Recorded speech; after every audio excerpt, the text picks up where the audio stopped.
Has just boarded Air Force One on his way to Colorado, where he will designate Camp Hale near Leadville as a national monument. Also this morning, more help coming for Denver families struggling to put food on the table. How you can apply for a grocery gift card. And it's opening night for the Avs as they drop the puck on their newest season, trying to defend their Stanley Cup championship from last summer. That was the last time we saw them on the ice right there. Yeah, big celebrations planned tonight at Ball Arena, and the Avs are the favorite to win the cup again. That's according to FanDuel Sportsbook. The Avs have the best odds to hoist the cup again this season. And as we look at the top five, rounding out the top five, the Tampa Bay Lightning, the nemesis who the Avs defeated in the finals last season. Cale Makar, the favorite to win the Norris Trophy as the league's best defenseman. Jared Bednar tied for the top to win the league's best coach. So a lot to look forward to. A new goalie. Right. No Nazem Kadri. Right. So we got somebody else has to step up. But also a lot of games to go to, people. Yeah. So let's. I know. A lot of This hockey. is just a the lot beginning. of Yeah, hockey. of a It's long crazy. season. They only had Fall. like 2 months off. I feel like they get like 40 must wins, whereas the Broncos only get a few. I know. Nice start to our day. I'm going to have your forecast for tonight's game if you're heading downtown to a watch party or to Ball Arena here in just a minute. That's a pretty tight shot there on satellite and radar. Take a look at Futurecast. Pretty chilly early this morning. We've been in the 30s and 40s.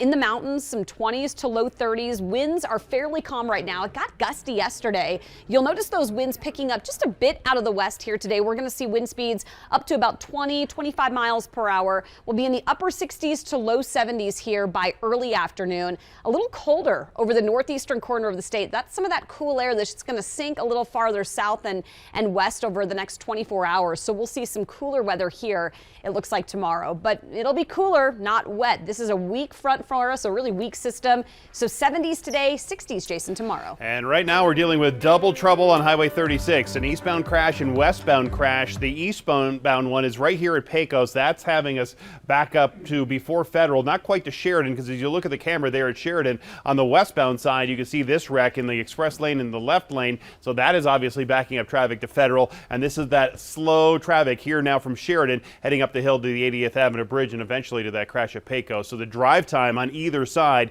is running at either 20 minutes or 30 minutes on that eastbound side. So really tight stop and go traffic, unfortunately, in there. Some of the side roads, especially heading over east to I-25, could help you out and save yourself some time. The rest of the drive pretty heavy for you. That crash that we had at Yale on I-25 on the southbound side is all cleared up, and that traffic is about 25 to 30 minutes, not quite 60 minutes like it was registering there, all the way down to the Denver Tech Center. And a little blip of slowing as we've seen about every morning now out there on the west side of town on 470. All right, well, checking the traffic in the skies right now. The president is on his way to Colorado. This is a live look from Air Force One taking off from Joint Base Andrews in Maryland. The president will arrive in Vail at around 11:15 our time. Yeah, the plane does look a little different than the one you're probably used to seeing. This is the Boeing C-32, typically referred to as Air Force Two because the vice president uses it for travel. But they need it today because where they're landing, the Eagle County Regional Airport, has a much shorter runway than places like DIA and other major airports. So they couldn't use the big 747 that you typically see with the president. But because the president is on board this plane, it will be designated Air Force One today. And during his visit to Colorado, he will visit Camp Hale near Leadville to designate the site as a national monument for its role in training mountain troops during World War II. Yeah, the 10th Mountain Division soldiers used Camp Hale as a training site before they headed for Italy in World War II. Yeah, they're considered heroes because they overtook a ridge against the Germans in the mountain country of Italy, and that proved to be a turning point in the war.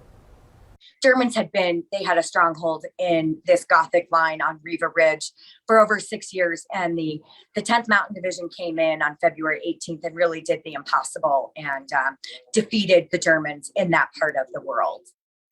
Yeah, so the Colorado Snow Sports Museum in Vail does have an exhibit for Camp Hale and the soldiers who trained there. The museum also talks about how some of the soldiers came back to Colorado after the war to help build our ski industry.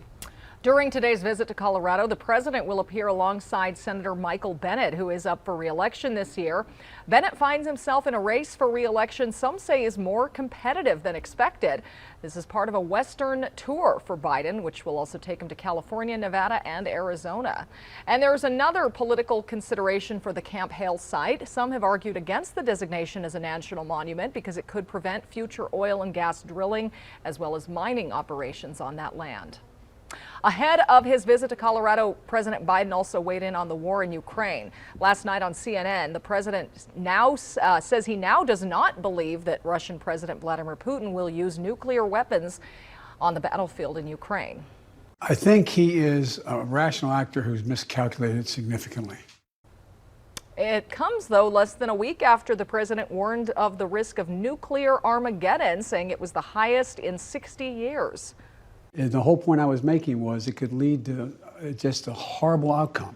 And not because anybody intends to turn it into a world war or anything, but it just, once you use a nuclear weapon, the mistakes that can be made, the miscalculations, who knows what would happen.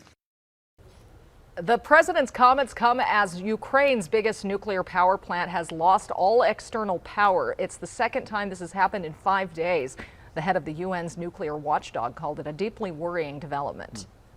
Also, last night on CNN, President Biden weighed in on the economy. He said he does not think the U.S. will fall into a recession. He's been very hesitant to use that word, but if it does, it will be slight. And as we're just a few minutes into the trading day today, stocks are, well, they're up slightly, and you can see the volatility already early on in the trading day. Investors are looking towards two big pieces of economic news today. Investors will digest the Producer Price Index, which watches wholesale prices, and that shows prices are up about 0.5% instead of going down last month. And later today, the Federal Reserve will release minutes from the last meeting detailing reasons for another interest rate hike. So demand is at an all-time high for food assistance. Grocery prices, we know, are up more than 13% from a year ago. The pandemic and the job market have added to the struggles for many. So to help more people get the food they need for their families right now, Denver 7's Jessica Crawford joins us live outside of King Soopers because Denver city leaders are trying a new approach with gift cards to help people. Yeah, they sure are. And you know, even though prices are going up, Brian, so many of us may take for granted being able to just go to our local neighborhood grocery store like this one, pick up the food that we want for the most part, whenever we want to. Well, this program could expand that ability for more people by giving them gift cards. And the money does come from COVID relief funds. It could help thousands of families, but first they're going to have to qualify. So let's take a look at what it means to be able to qualify for this program. If you're a single person, then you have to make $27,000 per year or less. For families of 4, they have to make $55,000 per year or less. The cards are on a first-come, first-served basis, and here's how you can get one. Denver residents can apply right now on the city's website by calling 720-944-3080 or by emailing DHS Inflation Relief at denvergov.org. And if you're eligible, Denver Human Services staff will reach out to you next week so that you can pick up your gift card by walking up to one of their locations. If you don't get a gift card, then help is still available to you at DHS Mobile Food Pantry or at a number of upcoming events. The city will be giving out 8,000 boxes of food. There's in fact an event happening this Saturday and then 2 others after that throughout this month. And if you're still in need of food assistance, then you can reach out to DHS for help. And that number is 1-800-536-5298. Live in Denver, I'm Jessica Crawford, Denver 7. All right, thank you, Jessica. Well, we now know more about who was behind the cyber attack on major U.S. airports this week, including DIA's website. A Russian hacking group known as Killnet is claiming responsibility, although it's unclear if they have ties to the actual Russian government. But they recently began targeting organizations in NATO countries. They were able to take down some airports' websites using what's known as a DDoS attack. And cybersecurity experts say that was alarming because it's one of the oldest methods around and became popular back in the 1990s.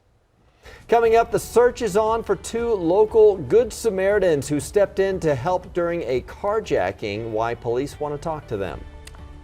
Remember standing up or sitting in your wheelchair up on top looking out that window at Swinnerton? Yeah. Yeah, so now this little girl is giving kids something else to look at during their time of need. When we're faced with something that's much bigger than we are, we have 2 choices. We can run and hide or stand and fight.